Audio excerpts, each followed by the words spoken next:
बिस्मिल्लाहिर्रहमानिर्रहीम अल्लाहुम्मा सल्लि अला मुहम्मद व अला आले मोहम्मद। शाह ज़ंजानी टीवी से आपकी खिदमत में हाज़िर हूँ। प्रोग्राम आज टूडे कबूली दुआ का वक्त। आज 20 फरवरी है और बहुत ही प्यारा खूबसूरत दिन है जुमेरात का। मुझे इस दिन से एक उनसियत और मोहब्बत है। औलिया अल्लाह की दरगाहों पर रश होता है, आलम बरदख्त अरवा आती हैं। और आज हमारे काशाना ज़ंजानी रावलपिंडी में शब जुमा यानी जुमेरात की अज़ान मगरब के बाद खुसूसी एक दुआ पीर सैयद मोहम्मद अली ज़ंजानी करवाते हैं। आप इस दुआ में शामिल हो सकते हैं। आप दुनिया में कहीं भी हैं तो आप फेसबुक एस्ट्रोलॉजर सैयद मोहम्मद अली ज़ंजानी पे शामिल हो सकते हैं। और हमारा जो सोशल पेज है यूट्यूब का, एक टीवी पे भी इसमें शामिल हो सकते हैं। ख़ुद अगर वहाँ पे हैं तो ये तो बहुत ही प्यारी बात है कि आप वहाँ जाएँ, पीर साहब से जनाब दुआ भी करवाएँ, अपने गुज़श्तगान के लिए भी दुआ करें। आलम बरदख्त से अरवा आती हैं और वहाँ पे बहुत ही शफा वाला बाबरकत एक नियाज़ का भी एहतमाम होता है, उसमें भी आप शिरकत करें। अल्लाह ताला आपकी सब नेक हाजात पूरी करें।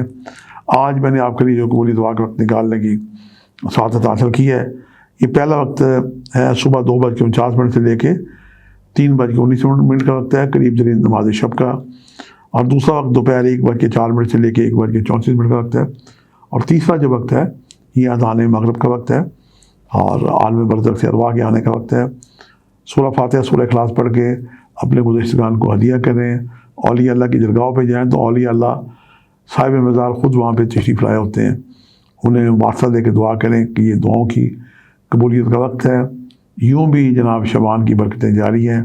और एस्ट्रोलॉजी के तहत एक कमर अक़रब भी चल रहा है, सुर्ख़ रंग की चीज़ों का सदका दें, ये भी ज़बरदस्त आपके लिए है। और आज अल्लाह ताला का जो इस्म है तौबा का, अस्तगफिरुल्लाह रब्बी मिन कुल्लि ज़ंबिन व अतूबु इलैहि 313 दफ़ा बलाकर 11 जला मरतबा पढ़ के परवरदिगार से दुआ करें। अल्लाह ताला हमारे सब करदा ना करदा गुनाहों की परवरदिगार में माफ़ी दे, मुझ समेत। रमज़ान की आमद है। अल्लाह ताला खुशकिस्मत लोग हैं जिन्हें अल्लाह ताला ये ज़िंदगी अता करेगा, रमज़ान के रोज़े रखने की तौफ़ीक अता करेगा। और मैं ख़ुद भी ट्रैवलिंग में रहता हूँ, लेकिन जब रमज़ान आता है तो मैं लाहौर हमारा जो काशाना ज़ंजानी है उस पर क़याम करता हूँ और कोशिश करता हूँ कि सारे जो उम्र के मैं जिस हिस्से में भी हूँ रोज़े रखे जाएँ और अपने जितने भी गुनाह हैं परवरदिगार से उसकी माफ़ी के तलबगार हों। कुरान पाक को पढ़ना चाहिए। मैं ख़ुद भी कोशिश करता हूँ कि उसे तर्जुमे के साथ पढ़ा जाए, क्योंकि कुरान पाक अरबी है और अरबी हमारी मादरी ज़ुबान नहीं है। तो कुरान पाक में आजकल यूट्यूब पे आपको बड़े सारे तर्जुमे वाले कुरान पाक मिल जाएंगे। एक मैंने साइट देखी ज़ादे राह, उस पर आप जाएँ तो 114 कुरान पाक के पारे हैं और बड़ी खूबसूरत किस्म की अरबी लिखी होती है। तिलावत से पहले सूरत का जनाब वो बताते हैं कि ये सूरत कब नाज़िल हुई, क्यों नाज़िल हुई, आमद क्या, मकसद क्या था। और मक्की है, मदनी है। और फिर तर्जुमा तिलावत के बाद आता है। उस तर्जुमे को आप अपने माइंड में फीड करें। मौला कायनात अमीरुल मोमिनीन फरमाते हैं कि जब मेरा दिल करता है कि मैं अल्लाह से बातें करूँ तो मैं नमाज़ पढ़ता हूँ, और जब मेरा दिल करे कि अल्लाह मुझसे बातें करे तो मैं कुरान पढ़ता हूँ।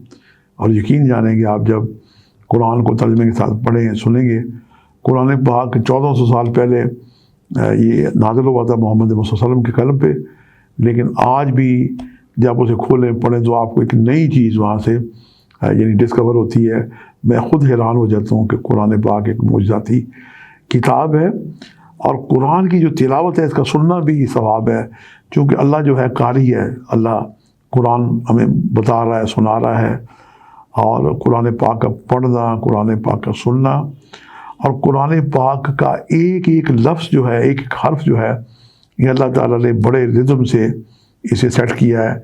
एक एक लफ्ज़ की कदर व कीमत है। अल्लाह ताला हमें मार्फत अता करे और अल्लाह की भी मार्फत अता करे। अज़ान में जो आवाज़ आती है अल्लाहु अकबर, हमें इस पर भी गौर करना चाहिए कि अल्लाह कितना बड़ा है।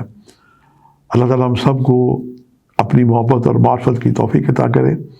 आज के लिए इतना ही। शाह ज़ंजानी को इजाज़त दीजिएगा। बशर्ते ज़िंदगी कल एक नए प्रोग्राम के साथ मुलाकात होगी। खुदा हाफ़िज़।